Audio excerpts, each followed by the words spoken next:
harm the mankind in the upcoming futures. Because if the global warming and if the Earth is not being present in between us, then what's the factor of being like global power and global superpower? Right, so I believe that. So I think.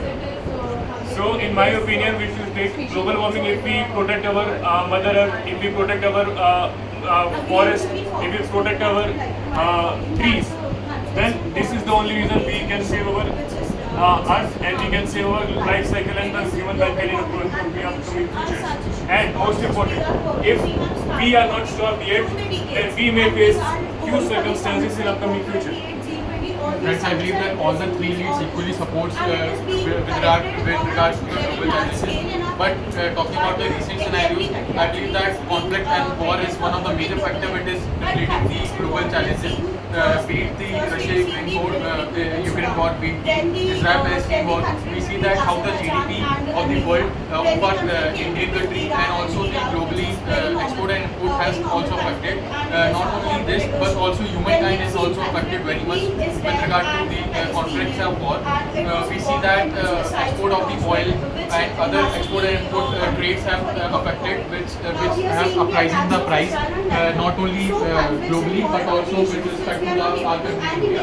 Talking about the other perspective, that is global warming and pollution, which is one of the major factors also we are facing currently. But with regard to this, various presidencies and organizations are working upon it. As we see that by 2035 we have to, our goal is to for zero carbon emission, and also in the G20 presidency we have taken steps. I am totally agree with the government speaker is talking about that all the issues are important, but most of the most important issue is currently is that and war. As we have seen, pollution and global warming is a slow effect. We are still lagging behind it, and also we see that for long lasting more than 2 years the Israel-Palestine war is still yet to be resolved, which I think is one of the major factors which the global we are facing.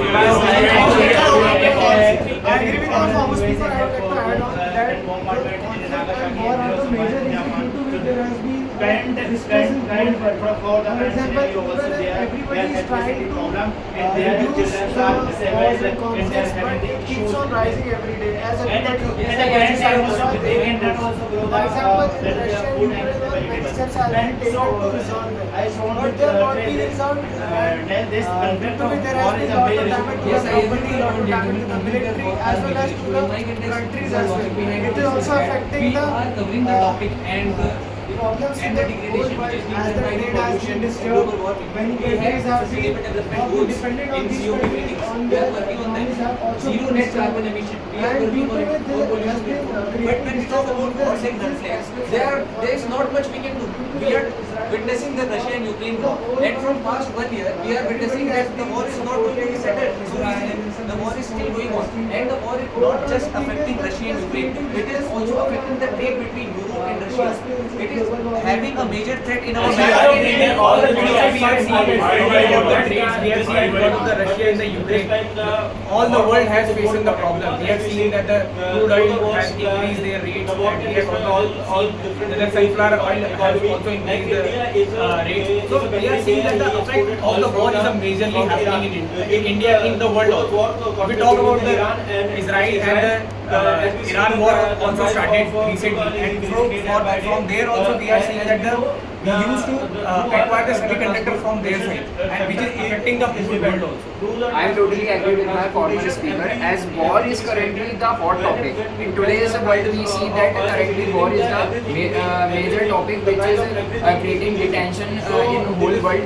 But we all are here forgetting one more point, that is the climate change and sustainable development, for which whole world is launching such kind of campaigns and such kind of so we have to shift it through the EVs and EVs and we use solar panels in our solar panels and solar water heaters for that.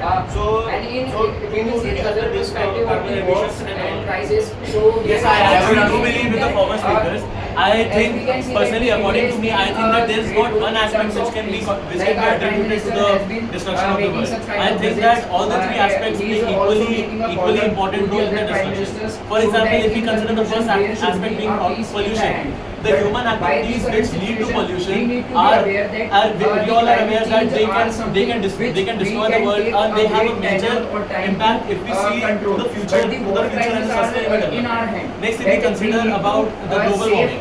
Global warming is the increase of temperature of the earth, and it is an attribution to pollution.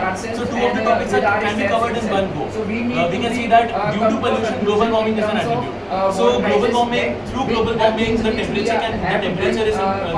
is increased and the glaciers are being melted. So it has a very adverse effects on both on the human population and on the motherland. Next, if we consider the war situation, the recent wars like Israel-Palestine and all the other Russia-Ukraine wars which are being carried out right now, they also have adverse effects. They also increase the temperature of the earth, and also, as the former speakers already have said, that they